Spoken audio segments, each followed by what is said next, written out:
Hi friends, ఈరోజు మనం rental income మీద ఈ వీడియో.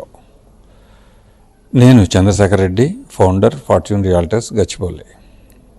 చాలామంది మంత్లీ రెంటల్ వచ్చేలాగా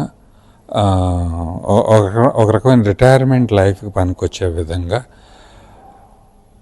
పెన్షన్ లాగా ఎవ్రీ మంత్ గ్యారంటీగా అమౌంట్ వచ్చేలాగా ఎక్స్పెక్ట్ చేస్తూ ఇన్వెస్ట్మెంట్స్ కోసం చూస్తున్నారు. చాలా ఎంక్వైరీస్ మా దగ్గరికి వస్తున్నాయి. దీంట్లో చాలా అపోహలు ఉన్నాయి. ఈ అపోహల్ని సొల్యూషన్ చూపించడమే ఈ వీడియోకి ఉద్దేశం. ముఖ్యంగా చాలామంది పాత మైండ్ సెట్ దీంతో వస్తున్నారు. మార్కెట్ చాలా ట్రాన్స్ఫార్మ్ అయింది అండ్ లీగల్గా చాలా డెవలప్ అయిపోయింది.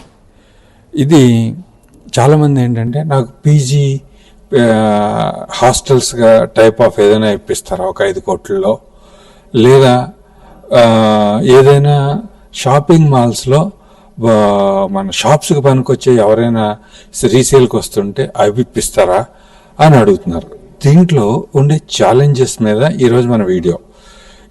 ఏ రకమైన దానికి ఎటువంటి ఛాలెంజెస్ ఉన్నాయి, జాగ్రత్తలు తీసుకుంటే మనం ఎలా కంఫర్టబుల్గా లైఫ్ని లీడ్ చేయగలుగుతాం, దీని మీదే ఈరోజు వీడియో.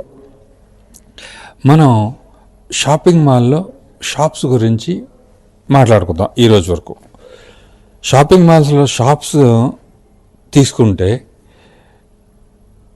నైట్ ఫ్రాంక్ వాళ్ళు సర్వే చేసిన దీని ప్రకారం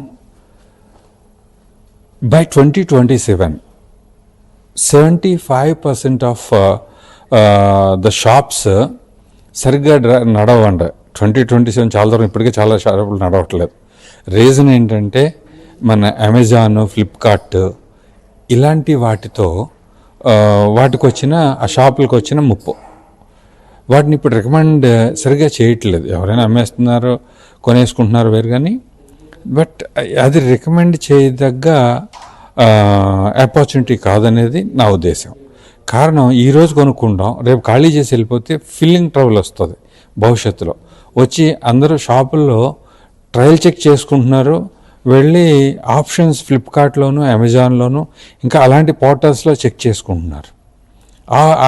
ఇక్కడేమో ట్రయల్, అక్కడేమో పర్చేస్. షాపులు కొద్ది సస్టైనబిలిటీ ప్రాబ్లం ఉంది ప్రస్తుతానికి. ఇంకా ముందు ఇంకా ఎక్కువ పెరుగుతుందంట. ఇది సర్వే అది దీని మీద అదొకటి జాగ్రత్తలు తీసుకోవాల్సి ఉంటుంది. ఇంకా పాత మడిగా shop, investment, monthly guarantee rental, అది కొంచెం డోల్ డ్రమ్స్లోకి వెళ్ళిపోతున్న ఇన్వెస్ట్మెంట్స్ అవి.